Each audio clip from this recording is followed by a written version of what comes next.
I have a big tune in my heart. Yes? I go to, give me the name of a studio, I go to MD Entertainment at 2A Manning Hill Road. You can pay me that.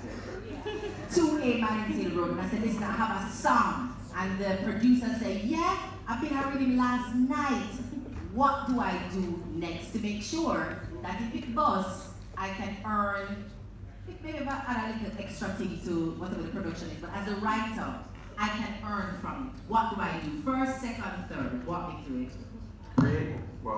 Creatively, you go in, you create this tune with that person.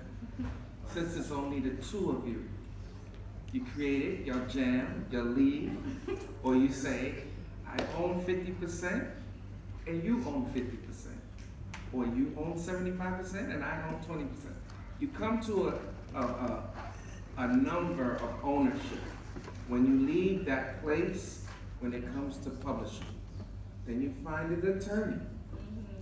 And they tell you, not only do I own this percentage and that percentage, I will own my own administration right, so I can make my own admin deal, publishing deal, right to control my share, and you shall own yours. But if I'm the artist, you can't tell me that I can't go make a record deal with, I don't know, RCA or whatever, and I'm going to do a first use license, and don't tell and don't try to go license a song somewhere else, because in the US anyway, any one writer could grant a non-exclusive license for 100%.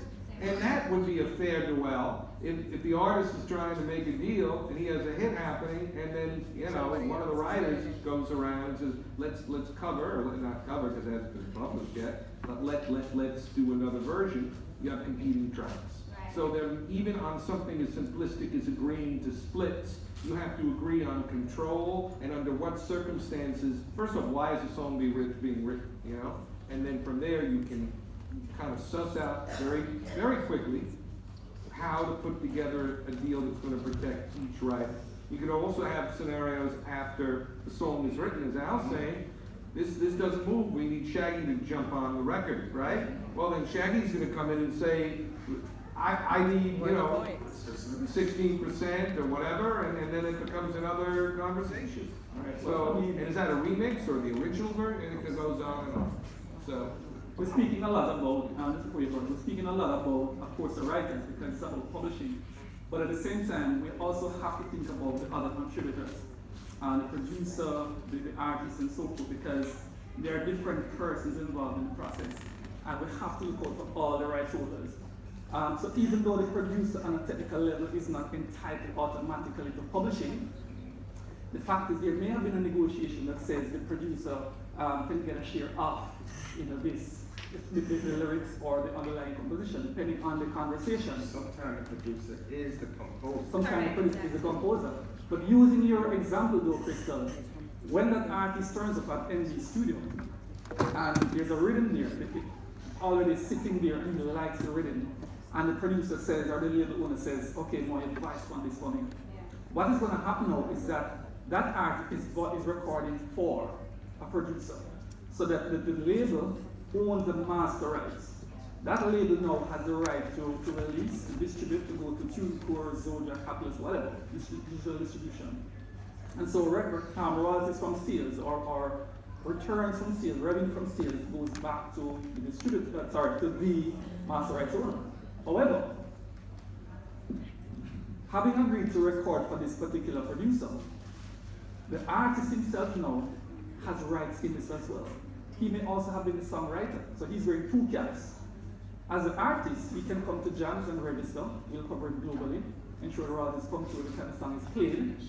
As a writer, he can then go to JCAP or ASCAP or BMI and register and ensure and royalties flow back through to him as well via that means. But also whoever built the rhythm can go to BMI, ASCAP and JCAP and so forth.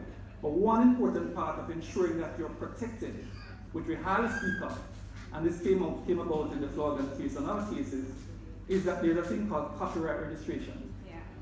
When you come to jams or you go to BMI, that is not copyright registration. No. You are giving them the right to manage the rights in your work.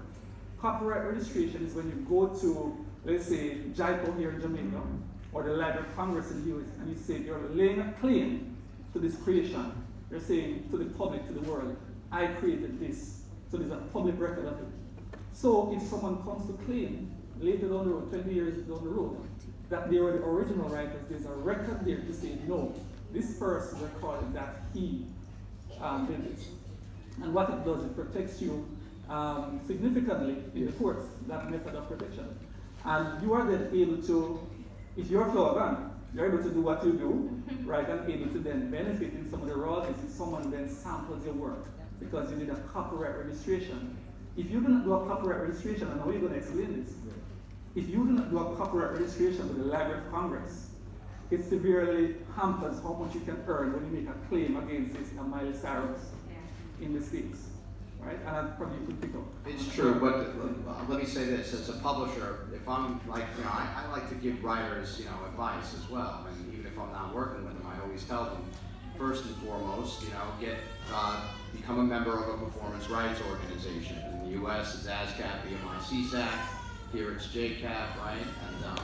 And become a member. It's usually for a writer to join as a writer. It's free in the U.S. If you set up a publishing company with it, it's $150.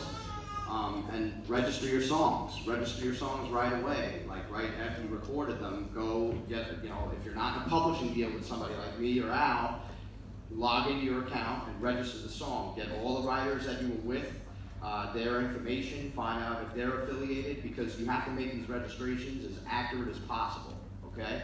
When you're the first one to register a song in the US at ASCAP, BMI, or CSAC, you pretty much control the registration, so that if there are outside sources that try to put in a claim or something like that, you're gonna be alerted, and BMI will reach out and say, oh look, we have a claim in for this or whatever. So that is a way to protect yourself as well if you don't have the $55 to register with the U.S. Copyright Office, because it's copyright.gov and it's $55 for every song you register, pretty much.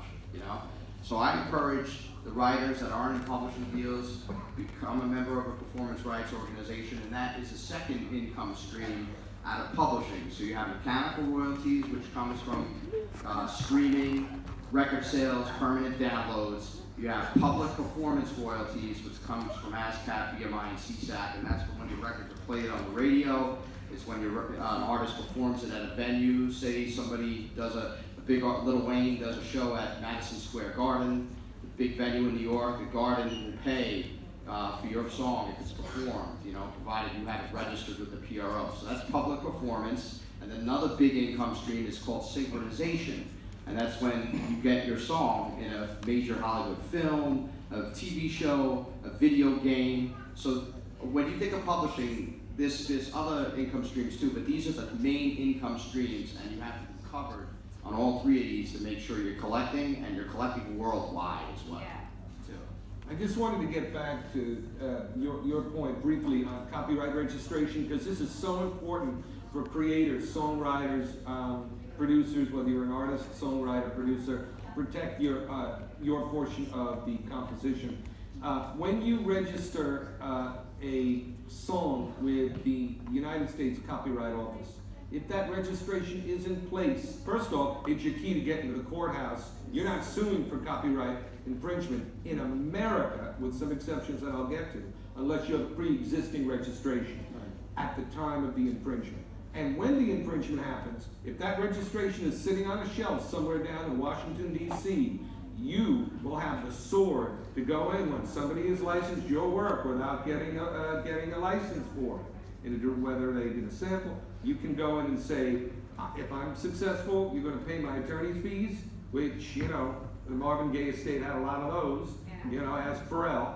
And statutory damages, right? If you don't have that registration in place, and then you file it subsequently, you can still sue, but you're only going to get as much money as the song has made, profits that the song has made. When I represented Tanya Stevens a number of years ago, when we sued Little Kim, I can only say we settled it quietly, but it was on the front page of the Post. When I did that, we didn't have a pre-existing registration, but since she was a Jamaican resident, we were able to sue without a registration as a foreign national under U.S. copyright law, but we're not able to you don't have that sort of attorney's fees and statutories.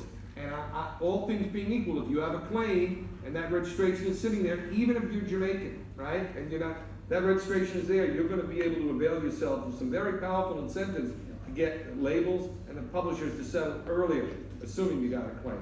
So get that registration. So in Jamaica, we have for those who don't know, we have a voluntary copyright registration system. So it's not mandatory that you register, but based on what these gentlemen say, is your proof, it's like a title for your host. So as an artist or as a producer or as anybody involved in the process, you want your title, people put them title under them bed in a safe. So you have to treat it with that same respect because that's your evidence that I own this.